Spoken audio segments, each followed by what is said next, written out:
ইরানের জন্য চায়না থেকে সাহায্য আসা শুরু করেছে। ইতিমধ্যে চাইনিজ গভর্নমেন্ট প্রায় ১৬টি কার্গো বিমান ইরানে পাঠিয়েছে। আর এই কার্গো বিমানগুলোর মধ্যে কি আছে সেটা মোটামুটি একটা ধারণা পাওয়া যায়। আমেরিকা দুটি লক্ষ্য নিয়ে এগিয়ে যাচ্ছে, তারা যে কোনো মূল্যে ইরানের সামরিক ব্যবস্থা ভেঙে দিবে, অর্থাৎ তারা ইরানে আক্রমণ করবে। দ্বিতীয়টি হচ্ছে আয়াতুল্লাহ আলী খামেনিকে গ্রেপ্তার করে নিয়ে আসা। এই দুটি কাজ আমেরিকা করবে আগামী ১৫ দিনের মধ্যে। ইতিমধ্যে মার্কিন প্রশাসন উচ্চ পর্যায়ে এই ব্যাপারে আলাপ আলোচনা সম্পন্ন করছে। ডোনাল্ড ট্রাম্প এই ব্যাপারে ইঙ্গিত দিয়েছেন যে ৭ দিনের মধ্যে তিনি তার কার্য সম্পূর্ণ করবেন কিংবা শুরু করবেন। অর্থাৎ আগামী ৭ দিন ইরানের জন্য একটি ভয়াবহ সময়। ইরান কি আমেরিকাকে গড়িয়ে দিতে পারবে? কার্গো বিমানে করে আদতে কি আসলো? অনেকে বলেন এয়ার ডিফেন্স সিস্টেম, অনেকে বলে আন্তঃমহাদেশীয় ব্যালিস্টিক মিসাইল। তবে কি ইরানের কাছে ব্যালিস্টিক মিসাইল নাই? আছে। কিন্তু আমেরিকাকে দমন করতে গেলে এমন কিছু ব্যালিস্টিক মিসাইলের প্রয়োজন যেগুলোকে রাডারের সংকেত কিংবা রাডারে শনাক্ত করা একেবারে অসম্ভব। তবে কি ইরানের কাছে এই ধরনের কোনো মিসাইল নাই? আছে। ইরানের কাছেও এমন কিছু মিসাইল রয়েছে, হাইপারসনিক মিসাইল, যেগুলো কোনো রাডারে শনাক্ত হবে না। প্রায় ২২,০০০ কিলোমিটার গতিতে ছুটে আসা এমন মিসাইলও ইরানের কাছে রয়েছে, ফাতা 1 ও ফাতা 2। তাহলে ইরান কেন চায়না থেকে মিসাইল কিংবা এয়ার ডিফেন্স সিস্টেম আনবে?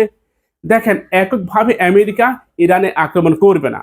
আমেরিকা এক্ষেত্রে ইসরায়েলের সহায়তা, অন্যান্য ইউরোপীয় রাষ্ট্রগুলির সহায়তা নিয়ে ইরানে আক্রমণ করবে। ইরানও সেম আমেরিকার পথ বেছে নিয়েছে। তারা কোনো মুসলিম রাষ্ট্রের সহযোগিতা না নিয়ে তারা রাশিয়া এবং চায়নার সহযোগিতা নিয়েই আমেরিকার আক্রমণকে মোকাবেলা করবে।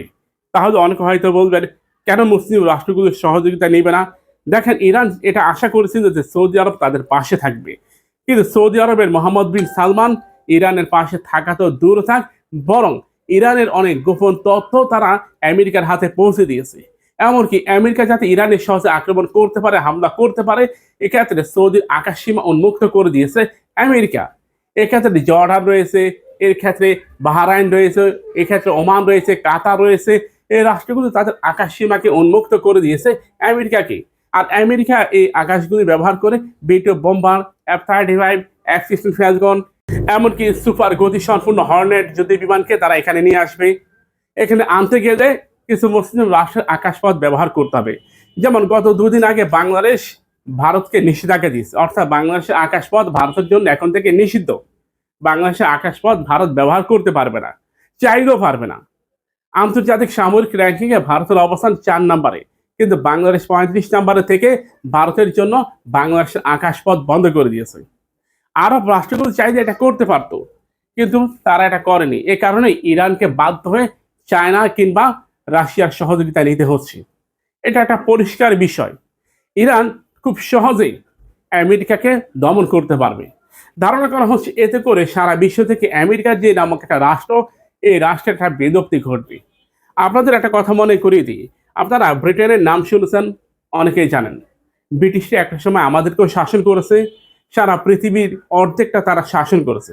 আজকে দেখেন, ইউরোপীয় রাষ্ট্রগুলো ব্রিটেনকে এখন গণায় ধরে না, অথচ একটা সময় দুনিয়া কাঁপানোর শক্তি ছিল। আমেরিকার অবস্থা সেম হবে। ইরানে আক্রমণ করলে আমেরিকার অর্থাৎ মার্কিন সাম্রাজ্যবাদ ভেঙে পড়বে।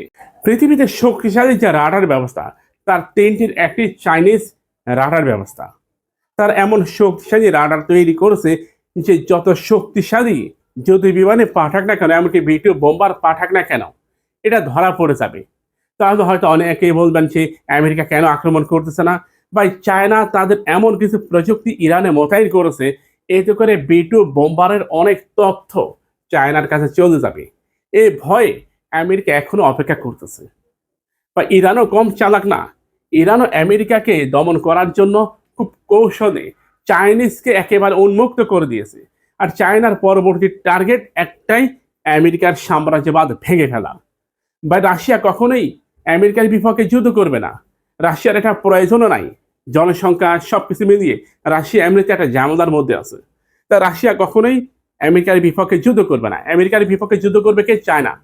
আর চায়না এটা চায় যে আমেরিকার শক্তির সামর্থ্য আদতে কোথায়? B-2 bomber, F-35, F-16 Falcon, F-22 Raptor, এগুলোর মূল যে ফোকাস, মূল যে শক্তির উৎস, এটা চায়না জানতে চায়।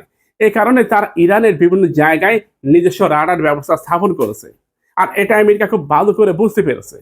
ভিডিওটি শেয়ার করুন আপনার প্রিয় বন্ধুদের সাথে।